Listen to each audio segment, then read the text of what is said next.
Bok ljudi, ja sam Snježana. Ja sam Danijela. Dobrodošli u našu kolibu. Jel nas sluša itko? To je naše standardno pitanje i bit će do kraja.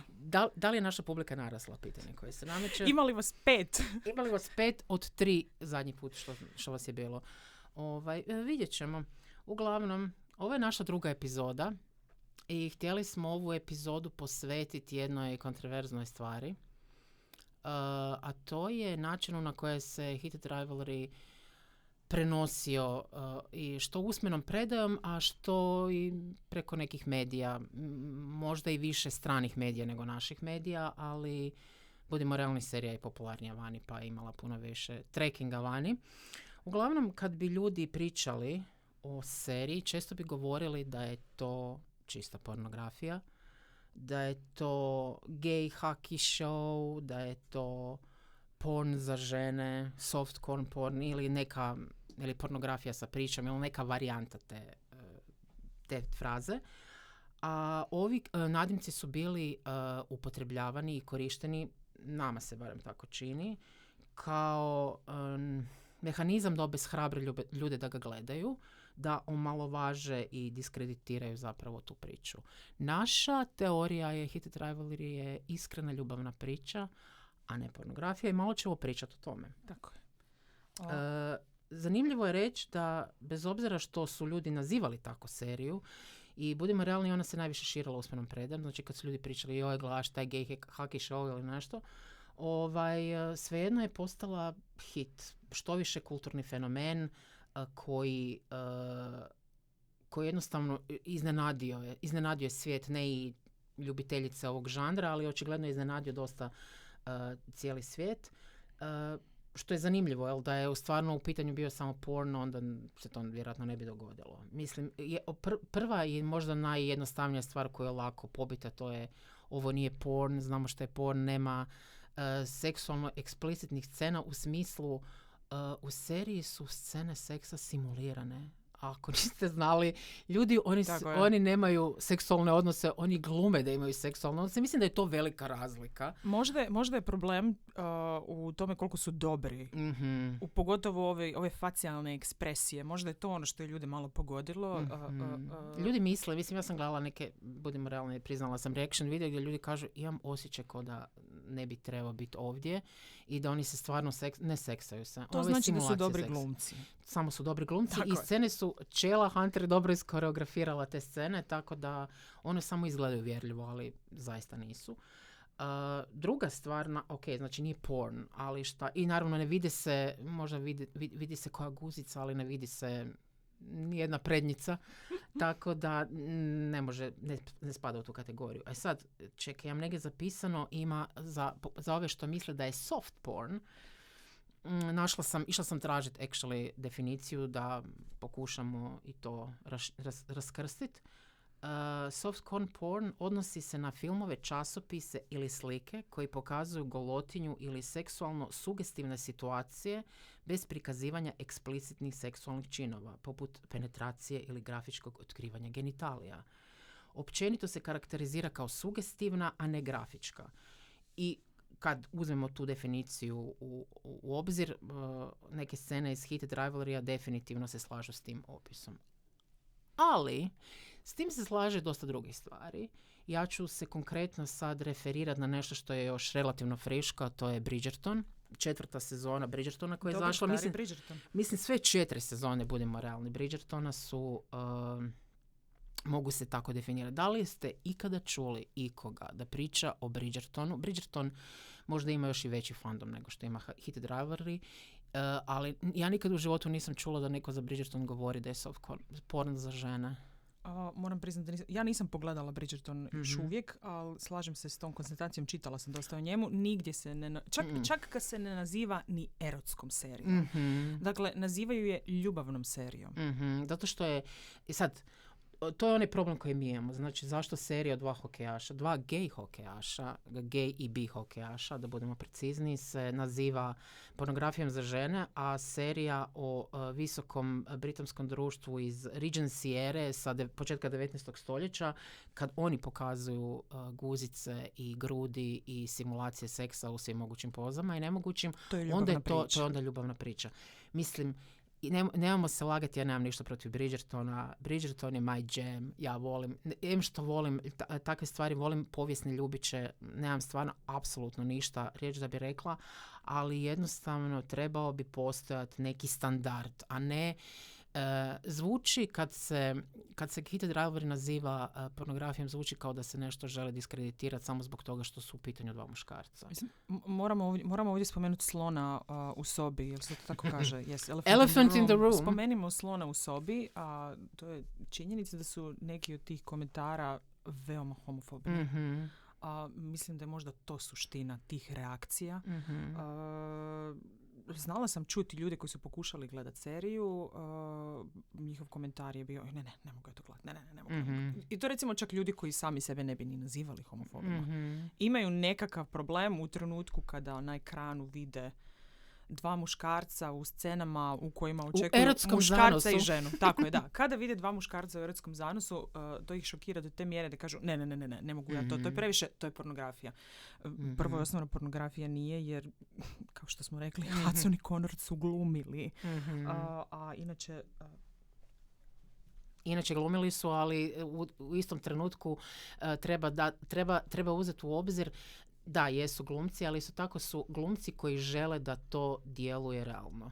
I zbog toga to je ono što je užasno bitno. Znači, kad glumac preda sebe ulozi do toj mjere da želi biti uvjerljiv u svojoj ulozi, ali ne želi istovremeno da ga se, ocrnjuje zbog toga što je napravio svoj posao onako kao što je trebao. To je, mislim, ono što je užasno zanimljivo. Što se tiče Bridgertona, Bridgerton nije jedini koji je u tome. Mislim, ima masu serija i filmova. Evo, znam da ti, Daniela, si jako voljela gledati Seksi grad, možda o toj seriji nešto više. To je očiti primjer koji moramo istaknuti. Prisjetimo se, Seksi grad je startao 98. godine na HBO-u. Dakle, to je kabelski kanal u tom trenutku koji njihov trademark su eksplicitne scene, ne boje se ničega. Kad gledaš HBO-u seriju, znaš šta gledaš. Dakle, da. To je bio kraj 90-ih. Rekli bismo da je to onako jedno konzervativno doba još uvijek. Seksi grad je stvarno bio šokantan za to vrijeme, ali zanimljivo je da seriju nitko zapravo nije opisao kao šokantnu. Mm-hmm. Nitko si nije sablažnjavao nad Seksom i gradom kao što se danas sablažnjavaju nad Heated Rivalryjem. Ovo sam izgovorila. Iz prve. Heated Rivalryjem. Dapače, čak se o Seksu i gradu govorilo kao o revolucionarnoj seriji upravo zbog načina na koji prikazuje seks, otvoreno, bez zadrške. Nitko nikad seriju koja i ima seks u naslovu nije nazvao pornografijom. Mm-hmm. Nikad.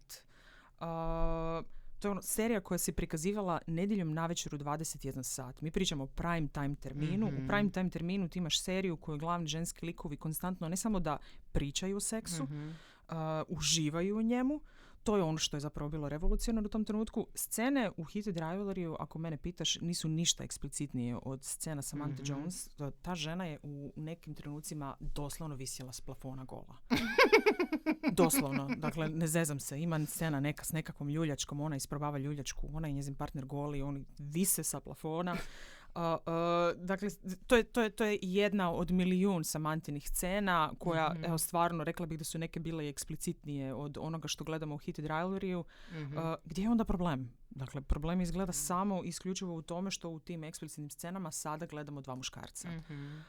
To je ono što nekim ljudima smeta. Ne mogu se nositi s tim da su dva muškarca. Da se zaljubljuju pred našim očima na jedan prekrasan način. Tako je. Imamo još jedan recentni primjer. To je Netflixova serija Sex Life, hitić u vrijeme pandemije, doslovno hitić. Sad iz ove perspektive više ne znam šta mogu nazvati hitom. Da. Uglavnom, promijenile su se definicije s obzirom na... Tako je. Standardi su sada potpuno drugačiji nakon što je serija ovo doslovno u mjesec dana. Ćemo reći mjesec dana. Pokorila apsolutno sve. Sex Life je jedna klasična serija u kućanici koja je nezadovoljna u svom braku i onda se ona upušta u aferu sa svojim bivšim dečkom. Doduše, ta serija je klasificirana kao erotska serija, ali baš zato biste i očekivali da će izazvati neke jače reakcije, oštrije, da će se o tome više pisati. Ništa od toga, prošla je bez nekakvih velikih drama. Postoji čak i jedna scena pod tušem, svi znamo koja je famozna Ilijina i Shaneova scena pod tušem. Sad, za razliku od njihove scene, u seriji Sex Life nitko se nije snebivao zbog toga, nitko se nije snebivao nad tim da imamo čak i full frontal nudity, ili ti ga potpunu frontalnu golotinju, dakle imamo golog, nagog muškarca u kadru. Ne sjećam se da sam igdje išta pročitala. Ne sjećam se članka. Ja iskreno ne znam za tu seriju, ali evo, recimo do mene nije ni stigla ova serija, tako da zanimljivo. Doslovno hitić. Da svaka serija koja pokazuje simulaciju seksa bude tako razvikana, ne bi uopće pričali o ovoj temi.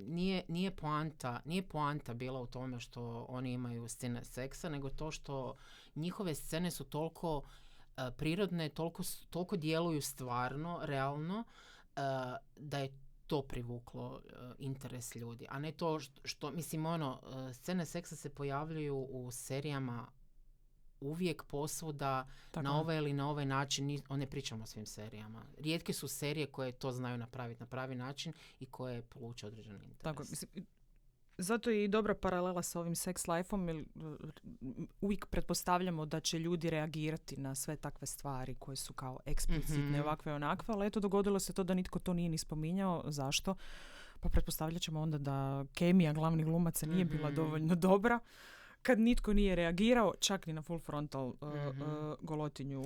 Ovdje smo imali scenu u kojoj imaš dva straight muškarca, onako jednog supruga koji odmjerava potencijalnog ljubavnika svoje žene i ljubomoran je na veličinu njegove muškosti. Dakle, to je jedna lijepa heteronormativna scena za publiku koja želi takav sadržaj i vjerojatno zbog toga nitko nije reagirao. S druge je li strane, to normalna stvar i ne treba oko toga raditi nikakve drame, ali čim su dva muškarca u tušu i gledaju se na drugačiji način, onda je to malo kompliciranija tema. Da, ovo je zapravo zanimljiva stvar, jer jedna važna stvar vezana uz Heated Rivalry je i ono što redatelj Jacob Tierney stalno naglašava u svojim intervjuima. U Heated Rivalry seks je pripovjedački alat. Seks se koristi na specifičan način. Znači, ako ste gledali seriju, pretpostavljam da jeste, i mislite prve 2 epizode su wow, svaki u 5., u 10., u 15. non stop se događa nešto. Sad su je bila 7. minuta? Mislim da je 7, možda tuš je u 7. Znam da sam ti slala poruku. Da, ja sam ti poslala poruku kad sam pogledala tih prvih 7 minuta i rekla danas je nedjelja, dan gospodnji, šta ja to gledam u 11 ujutro? Umjesto da sam na misi. Da, uglavnom ima dosta scena, mislim ima ih dosta u prve 2 epizode s razlogom. Znači, u trenutku kad mi upoznajemo Shane ili oni podbrojani imaju 17 godina, kad se upoznaju. Prvi put kad se nešto dogodi između njih dvoje, oni imaju 19 godina. I sad ne znam koliko znate išta o ičemu, ali vjerojatno imate brata, prijatelja, imali ste ljude, znate sami kako ste bili. Na kraju dana bili ste i vi sami, 17-godišnjaci, 19-godišnjaci i koji je bio vibe tada i koliko ste puno pričali o svojim, mislim žene vjerojatno jesu, ali muškarci manje. Muškarci ne pričaju o emocijama generalno, a pogotovo nekad imaju 19 godina i kad su profesionalni sportaši koji cijeli život rade samo na tome da budu što bolji profesionalni sportaši. I pogotovo kad imaju tajnu koju moraju sakriti, jer naravno hokej je poznat po tome da je iznimno homofobni sport, iznimno homofobni. Mislim, većina sportova je takva, ali hokej je specifičan baš po tome. I imaju tajnu koju trebaju sakriti. Mislim da naravno da neće pričati o svojim emocijama, nego će znači komunicirati jedini način na koji znaju, a to je tjelesnim putem. Tako je. I istraživati taj svoj odnos kroz tu tjelesnost, što je sasvim normalno. I ono što je zanimljivo u cijeloj toj priči, ako preskačete te scene. Gledala sam, jučer mi je iskočio na YouTube-u neki lik koji je poprilično poznat, ja ga ne znam, jer ima jako puno followera. Lik ima neku šemu da gleda prvu i zadnju epizodu popularnih serija i onda komentira. I počela sam gledati, kad sam skužila da gleda samo prvu i 6. epizodu Heated Rivalry-a, odmah sam se isključila. Ljudi bili bijesni u komentarima. Najgora serija za gledat prvu i 6. epizodu, jezivo. Ne mogu vjerovati, ja sam izašla, nisam se htjela nervirati, ne bi se iznervirala. Da neko donosi zaključak na temelju prve i 6. To je suludo. Mislim, prva i 6. epizoda je prekrasna paralela u mnogim stvarima, Ali vi doslovce, ako preskočite scene seksa u ovoj seriji, vi ćete propustiti priču. Vama neće biti jasno šta se dogodilo to putem. Zašto Shane i Ilija koji iz početka jedva da nešto govore, dođu do faze kad se vole i izjavljuju si ljubav. Jednostavno vam neće biti jasno. To je proces koji je ispričan upravo kroz seks kao pripovjedački alat i mislim da su i njih dvojica to odglumili famozno, a ekipa je to snimala, naravno Jacob Tierney je to fantastično izrežirao, ali jednostavno je to jedna stvar bez koje ne bi stvari funkcionirale. Apsolutno ne bi funkcionirale. Znači, Shane, kad ga vidimo isprva je bahat. Treba još jednu važnu stvar reći. On ne zna pričati engleski. Ne znam da li ljudi koji su gledali seriju, da li to odmah pokopčaju na prvu. Znači, on ima 17 godina kad dođe prvi put u Kanadu igrat na onaj Prospect Cup. On ne zna pričati engleski. Njegov na početku on ne zna reći puno više stvari. Zato na onom All-Star gameu Shane uskoči umjesto njega i objašnjava publici zašto, odgovara na njegovo pitanje. What he said. Jer on ne zna actually reći to što želi reći. Znači, imamo i tu jedan faktor, on ne zna pričati jezik. Čak i da mu želi reći šta osjeća, ne zna koristiti se tim jezikom i reći to što želi reći, iako ne želi to reći iz početka. Znači, njega vidimo, on je kao neki bahat, neki kao ovi komentatori kažu, on je opasan na ledu, zavlači se protivnicima pod kožu, onda ga vidimo u nekim montažama, svaku večer s drugom ženom, pije, partija, na ledu je opasan, voli nekakve poluagresivne, ima fraze i poteze i onda ga vidimo u sobi sa Shaneom, hotelskoj sebi prvi sa Shaneom i onak, totalna promjena, znači taj vanjski oklop koji on zapravo ima, nema nikakve veze s njim, koji je on u stvarnosti unutra, u nutrini mekan kao butter. Jako je butter. Jako je pažljiv, obazriv ljubavnik, consent king, provjerava stalno sa Shaneom, jel sve ok. Znači, to je jedna, čak nije ni subliminalna, nego jasna poruka za straight muškarci. Ljudi, pitajte svoje partnerice. Jel su ok s tim što se događa u trenutku kad se događa. I jednostavno mi vidimo jednu drugu sliku njega u tom trenutku i shvaćamo da zapravo ono što nije sve ono što vidimo onako kako je, da ima i naravno da se dogode druge stvari. Njegova cijela priča sa Rusijom i sa njegovom seksualnošću i bla bla bla bla bla i mi zapravo dolazimo do tog preokreta, ali zanimljivo da iz početka, znači nema puno razgovora, ima puno seksa. Šta se događa u 4., 5. i 6. epizodi? Onog trenutka kad oni počnu pričati o svojim emocijama, mi više ne vidimo što se događa u njihovoj spavačoj sobi i to ste vjerojatno primijetili ako ste gledali. Ja barem znam da ljudi koji su reagirali, čekaj, zaki su sad odrezali, ništa se ne vidi, zato što je seks pripovjedački alat. Onog trena kad Shane i Ilija govore o svojim emocijama, više ne moramo vidjeti šta se događa. Mi znamo da se događa i mi znamo da je to se događa zato što su oni zaljubljeni, jer se vole i to više nije više bitno u tom trenutku. Ok, vidimo neke stvari, ali i u 6. epizodi vidimo neke situacije, čisto da vidimo u kojem smjeru je napredovala njihova veza. Ono nisu više nije sve. To samo postaje još jedan dokaz njihove bliskosti. U tom trenutku to više nije. Ne treba nas više privlačiti, navlačiti. Sada samo gledamo njihovu vezu u cijeloj punini, a dio toga je naravno i njihov seksualni život. To je normalno. I mislim da je to. Možda to ljudi i preskoče kad gledaju, nije im jasno zbog čega se događa to što ne, ali drago mi je da je redatelj Jacob Tierney, moj dobar prijatelj, bliski kućni prijatelj, rekao da baš je to često u startu. I sjećam se gledala sam intervjue i podcaste s njim gdje on priča i kad je on je napisao scenarij na temelju knjige Rachel Reed i kad je prvi put nudio studijima, rekao je this maybe reads as porn, but is not. Dostojevski je zapravo. Tko prati François Arnaulta zna o čemu pričamo. Uglavnom, on je htio reći da možda nešto što izgleda na stranici tako nije tako.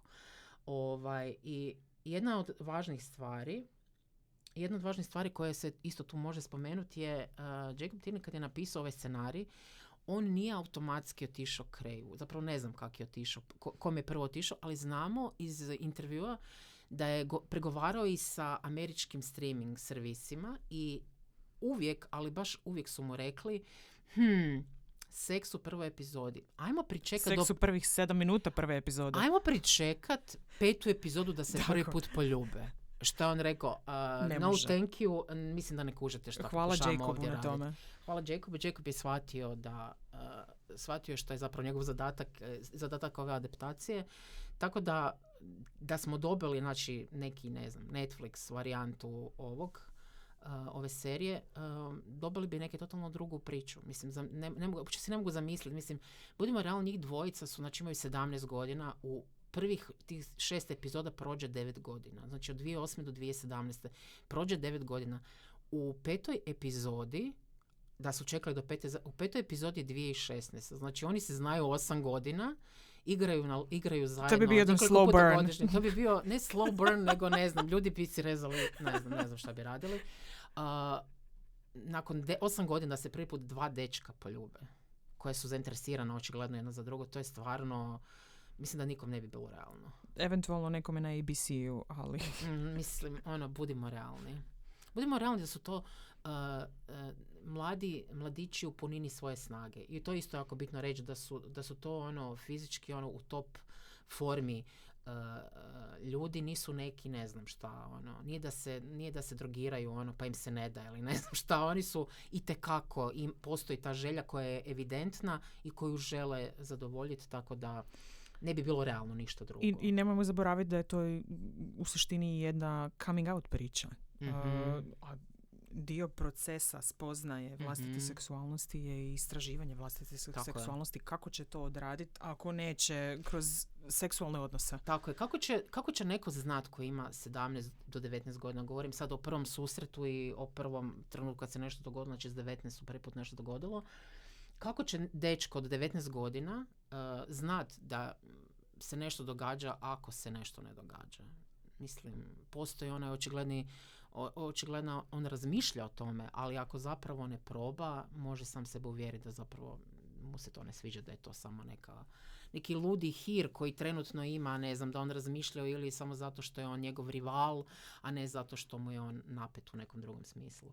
Tako da to je isto zanimljiv dio cijele te priče. I još ona možda treća stavka cijele ove priče, što je jako bitno za Hit Drivery, a to je da Hit Drivery prikazuje seks sa privolom, što smo malo i dotakli se prije, a to je obično, i ono što Jacob to često govori u intervjuima i što je istina, mi u današnje vrijeme često puta vidimo seks, ali to je seks koji je agresivan, koji je neka vrsta manipulacije, neka vrsta zlostavljanja, neki true crime ili odjeli žrtve. I to jednostavno nije... Znači, serija je napravljena da ne bude to. Jer ovo što je to je... znači, uvijek vidimo seks u toj nekoj negativnoj konotaciji. Druga stvar, ili kad vidimo seks u seriji ili na filmu između dva muškarca, on je često povezan s nekim teškim traumama. Ili su likovi duboko neki religiozne osobe koje misle da će goriti u paklu, ili priča završava sa smrću jer jedan od likova ima AIDS i umire na užasan način. Gledali smo svi takve serije, bitne su takve serije, ali bilo je vrijeme i za ovakvu seriju. Ali bilo je bitno da se napravi serija koja nije to, jer kad mladi queer ljudi gledaju takve serije, misle, znači jedina poruka koju oni dobivaju, jedina representation koju oni dobivaju, ako nešto ću imati s nekom osobom istog spola, to će završiti u tragediji, završit će smrću, bolešću. Nema nade. Nema nade. Mislim da Heated Rivalry ljudi gledaju zato što vide nadu.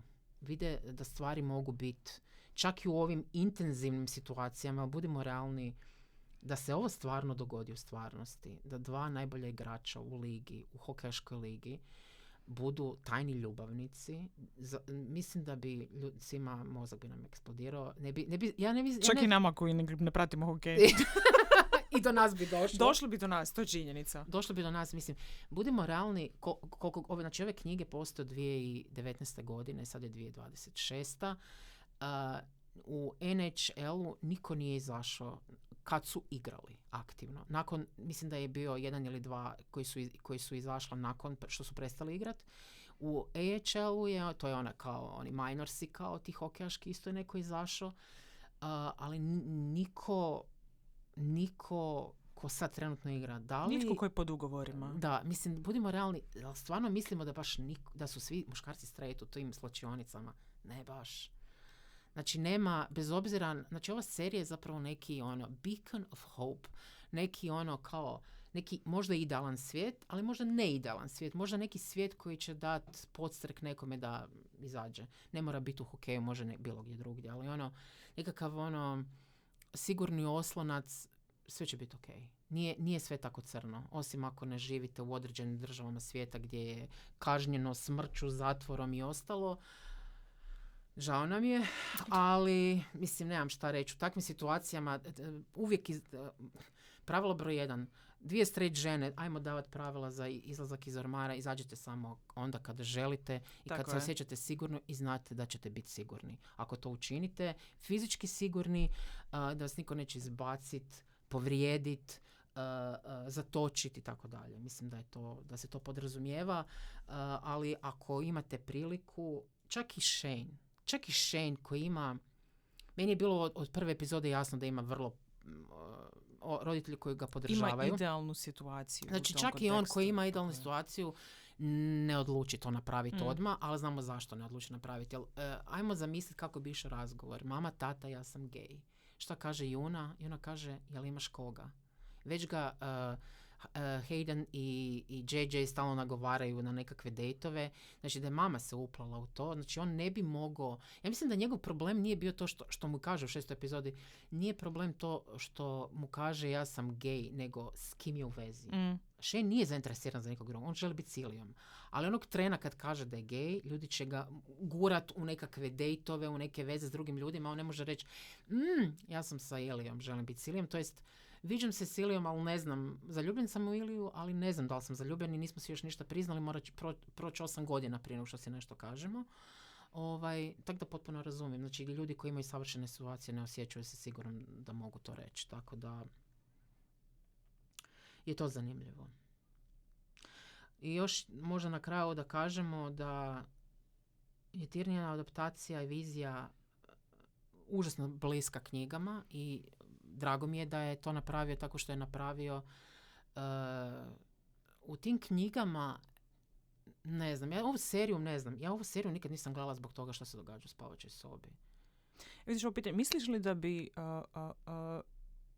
to jest mi smo uvjereni, s obzirom na sve što smo do sada vidjeli, s obzirom na to da smo vidjeli kako Hudson i Connor to odrađuju, ja sam sigurna da bi serija postigla uspjeh čak i da nema nikakvih eksplicitnih scena. Vjerojatno postoji onaj dio ljudi koji ju je gledao samo radi toga. Pretpostavljam, sigurna sam. Postoji dio hejtera koji ju je gledao samo zato da vidi te scene u kojima cijeli svijet priča, tako da koliko su odmogle, iako ne bih rekla da su u toj velikoj mjeri odmogle, toliko su i pomogle samoj seriji. Pa mislim, ja bi iskreno gledala ja kao neko koji je pročitao knjige prije i kao neko koji je gledao to, mislim, meni isto bilo koliko oni mogu pokazati. Ja kad pogledam sad Long Game i mislim si kako će oni napraviti to? Kako će oni to snimiti? A moraju snimiti zato što je određena scena jako važna za priču i moraju snimiti tu scenu, ali mislim si, pobogu, pa to je suludo za adaptirati, ali vjerujem da će to adaptirati na najbolji mogući način. Ono što ja mislim je da smo dobili manje u vidu spavače sobe i što oni rade u spavačoj sobi, meni bi dalje to bilo dovoljno jako, jer mislim da njihova priča je jaka. Znači ja sam gledala seriju, ja sam cijelo vrijeme čekala kolibu. Ja sam čekala sam razgovor sa Shane i Rose. Znači kad se Rose pojavi u 4. epizodi, svi su bijesni. Ne, početak 5. svi vole Rose Landry. Rose Landry, scena sa Rose je Rose je iconic, ljudi. Jedna od najboljih scena, načina koja djevojka uleti svome dečku i suoči ga na tako nježan i lijep način i jednostavno ono, svi smo se oduševili sa Rose. Mislim, sve žene u ovom seriji, Rachel Reed zna pisati svoje ženske junake, ja sam pročitala dosta knjiga, nisu svi vješti o tome. Obično je žena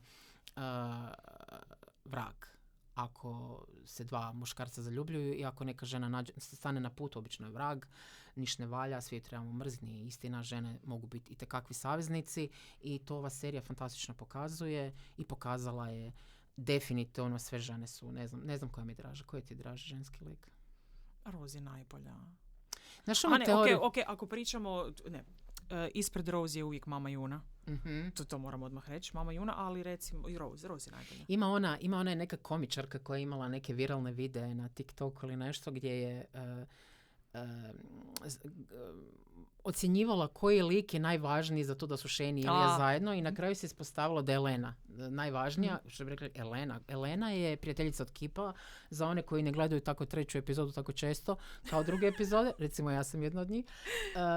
Hejterica. Elena da nije pričala sa Scottom i rekla mu na onoj dobrotvornoj večeri i rekla mu Kip te voli, ali je nesretan i nikad ti neće reći da je nesretan jer ovo ga ubija, ovo skrivanje ga ubija.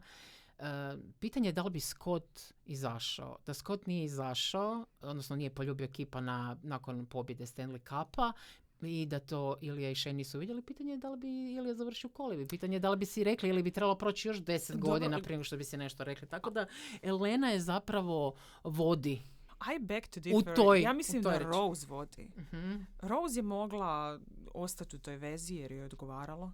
Nije htjela. Pa što je odgovaralo? Nije htjela. Mislim, ja se čak veselim. Nadam se da će ju vratiti u Long Game. U Long Game ima scenu jednu kad ga vodi u shopping Shane-a.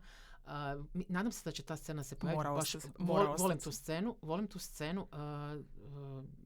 Volim to prijateljstvo, jer stvarno Shane nije imao nikog prije nje s kim bi mogao pričati o tim stvarima. Mislim, ja Hayden na kraju prihvati vezu između njega i Ilije, ali on definitivno nije osoba s kojim da s njim može pričati o takvim emocijama, tako da treba imati ženu u svom životu i drago nam je da ima Rose. Mislim, da li volim Rose više od Elenu? Vjerojatno, ali ovako kako gledaš filozofski i ko je igrao veću ulogu, možda je Elena igrala veću ulogu. Meni je Rose mi je omiljena jer se kao straight žena koja se zaljubljivala u gej muškarce poistovjećujem s njom. Šta drugo reći? I ti si išla u theater school i imala tolike dečke koji su bili gejevi. Tako da razumijem je u potpunosti ne mogu. Drago mi je kako je to sve odradila. Drago mi je zbog toga što je bila toliko nježna i što je brzo shvatila što se događa i što ga je potaknulo zapravo da pokaže svoje emocije. Definitivno nakon što oni razgovaraju, imaju onaj break-up zapravo u restoranu, vidi se koliko je Shane lakši. Mm-hmm. Doslovce se vidi kako mu je teret pao sa ramena. Kao i tebi slušalice sad. Kao i meni slušalice sa glave. Točno se vidi ta razlika, nevjerojatna je ta razlika između njih dvoje. I načinu na koji on dolazi. Sjećam se, znači prva scena nakon toga je sa Ilijom je Tampa Bay bar i on dolazi i naručuje koronu i Ilija ga pita nema kao ginger ale i on kaže kao I'm feeling wild. Ali u tom trenutku, ja sam to bar percipirala, I'm feeling wild sam percipirala kao nešto osjećam se wild zato što sam napokon slobodan.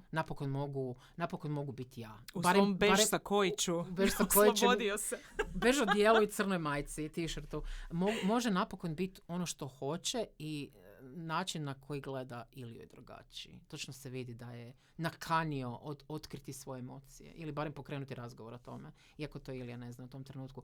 I već kad smo na toj sceni, reći ću, vjerojatno ćemo, budimo realni ljudi, mi ako nastavimo raditi ovaj podcast, vjerojatno ćemo obraditi svaku epizodu i pričati o najboljim dijelima i najgorim dijelima. Sigurno.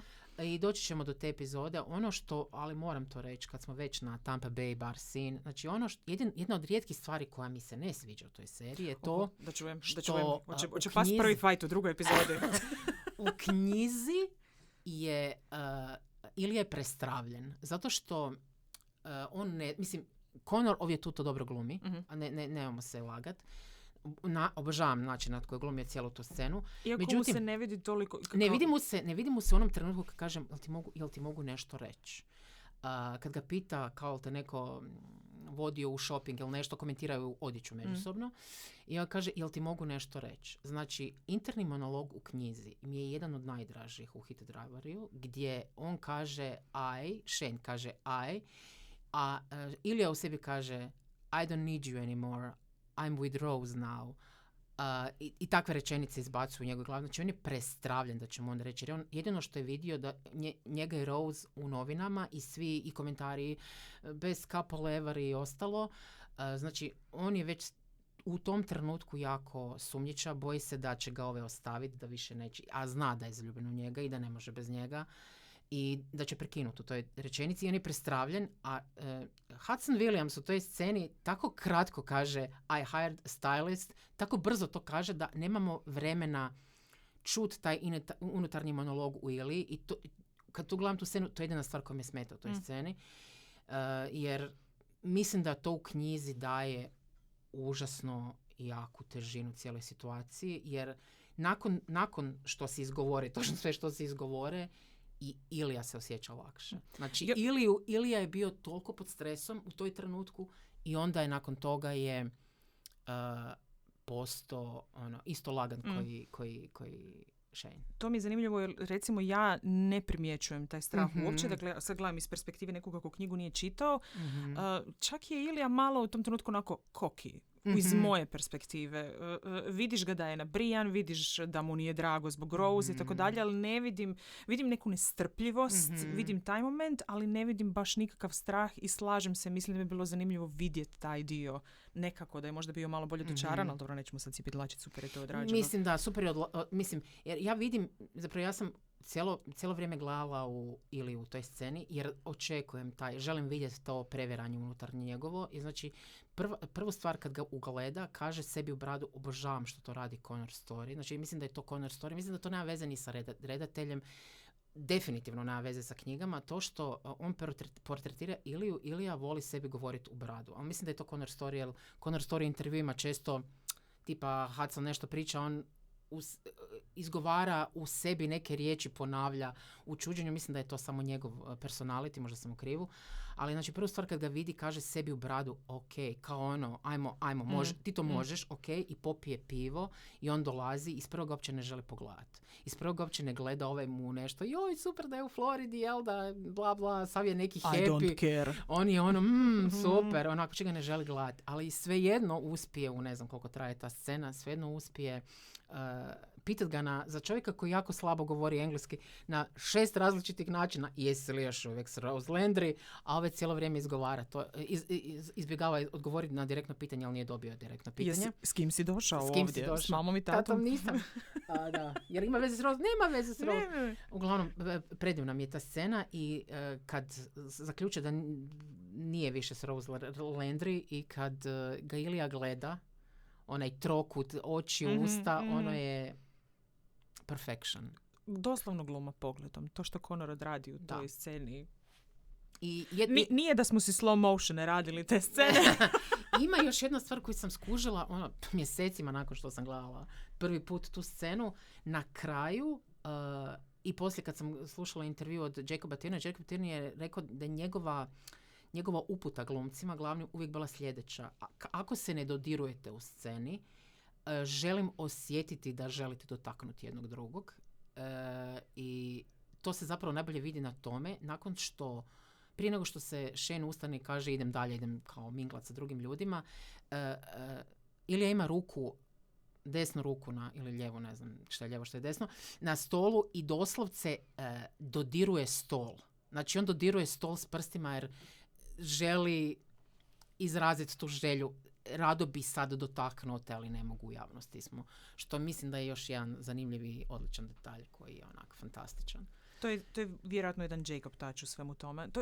Komentirali smo, više ne znam ili u ovoj epizodi ili prošloj, kako je naša prijateljica... Ljudi snijamo sve odjednom. Naša prijateljica Čala, ili tega Čela, Hunter, koordinatorica intimnosti, je super odradila taj posao. I zaključili smo da muškarac ne bi mogao tako koreografirati scene seksa. Bismo li imali ovu razinu bliskosti i ovakvu priču da seriju nije režirao gej muškarac? To je zanimljiva tema. Mislim da ne. Slažem se. Ja imam cijelu dizertaciju u glavi. Ja imam cijelu dizertaciju u glavi o znači, autoricama koje pišu MM Romance i stvari u tom, ajmo kratko prije, možda ćemo nekad pričati o tome, možda ćemo pričati o nekim drugim knjigama, drugim serijama, ali kratka verzija ove priče bi bila ovakva. Šokantno puno žena piše MM Romance, a jako malo... Objasni ljudima šta je MM Romance. Male on male, kada ljubići u kojem dva muškarca se zaljubljuju. Jako puno žena piše ih i pišu za druge žene. Generalno je neko mišljenje da muškarci, pa čak ni gej muškarci, kad kažem čak mislim muškarci koji bi imali interesa čitati priču od dva muškarca, nisu tipovi koji bi to nešto čitali. Sam Jacob Tierney je rekao da ni on nije pročitao iz prva knjige, nego je slušao audio knjige jer jednostavno je bio u tom nekom vibe-u i poslije sam čula od dosta gej muškaraca da su zapravo isto slušali audio knjige. Nešto u samom činu čitanja takve knjige im je, ne znam, možda ne odbojan, ali nije nešto na što su navikli. Žene s druge strane obožavaju čitati knjige tog tipa i na taj način i mislim da žena može napisati knjigu između dva muškarca koja će se svidjeti ženama.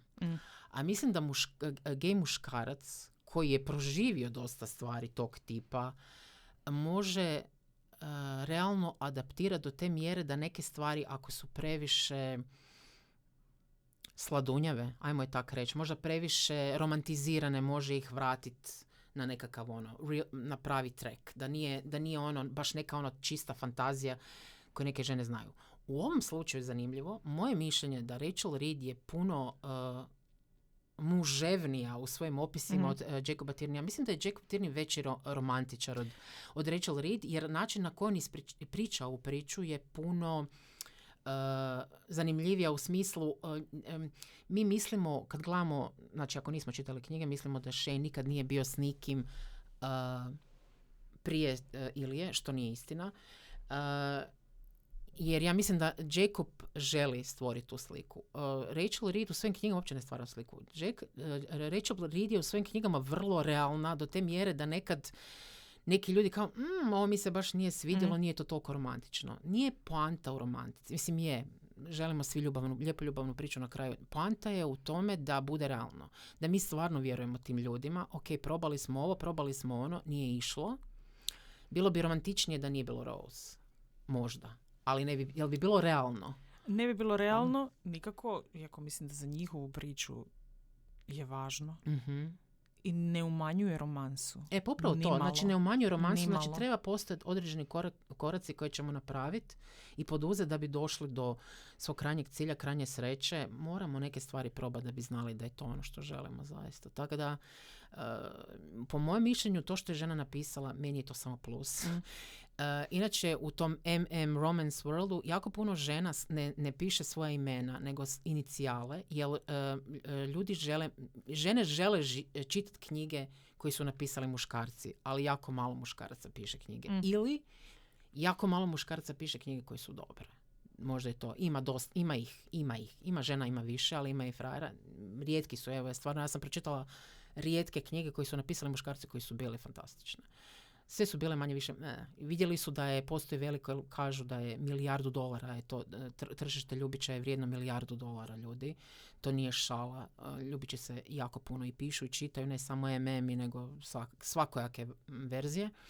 I neki muškarci žele se okušati, misle mogu ja to, ali ne mogu. Mislim, generalno možeš naučiti nešto o gej seksu, ali prije svega moraš znati biti dobar autor. A to je teže nego naučiti šta napravi on kad priđe njemu i kad on njega poljubi, šta se događa nakon toga. To je nešto što se može naučiti, pročitati i istražiti, ali naučiti pisati dobro treba znati. To se ne može naučiti, to mislim da je neki prirodni talent koji imaš ili nemaš. Tako da u ovom slučaju ja uopće nemam nikakvih problema. Koje je bilo pitanje?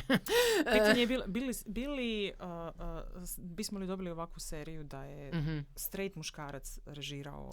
Da je straight muškarac sigurno ne bi dobili ovakvu seriju. Uvjerena sam 100%. Da je režirala žena, možda da. Možda da. Ali ona nije proživjela iskustvo Jacobovo i ne želimo da Jacob ikad ode. Dok god se ova serija radi, želimo da Jacob režira. Tako je. Jacob sakri sve svoje kostore duboko u ormaru da te ne bi neko cancelao. Da, ne želimo da bude cancel, da želimo da on to... Ti prvo odradi posao, pa onda široko ti polje. Da, tak da definitivno. Eto. Ljudi, odmaknuli smo toliko daleko od svoje prve teme što i s time smo samo dokazali da Hit Drivery nije serija o seksu, niti je pornografija, nego ljubavna priča. Evo nas tu sad pričamo samo o ljubavi već koliko. Da, pričamo o njoj i nadam se da ćemo pričati dalje. Ovo bi bilo sve za ovu drugu epizodu. Nadam se da nas slušate. Hvala što ste s nama. Ako vam nismo dosadili... Ako ste s nama, hvala vam. Ako niste, molim vas, dođite. Pretplatite se na naš kanal, pratite nas na društvenim mrežama. Svi linkovi su... To jest, biti će. U ovom trenutku nisu nigdje, ali biti će u description boxu. Imaćemo sve, obećajemo, imat ćemo i vizuale, imat ćemo i džinglove. Sve će se to naći ovdje. Sve će biti tu. Zapratite nas, slušajte nas. I to bi bilo to. Vidimo se. Pozdrav. Bog.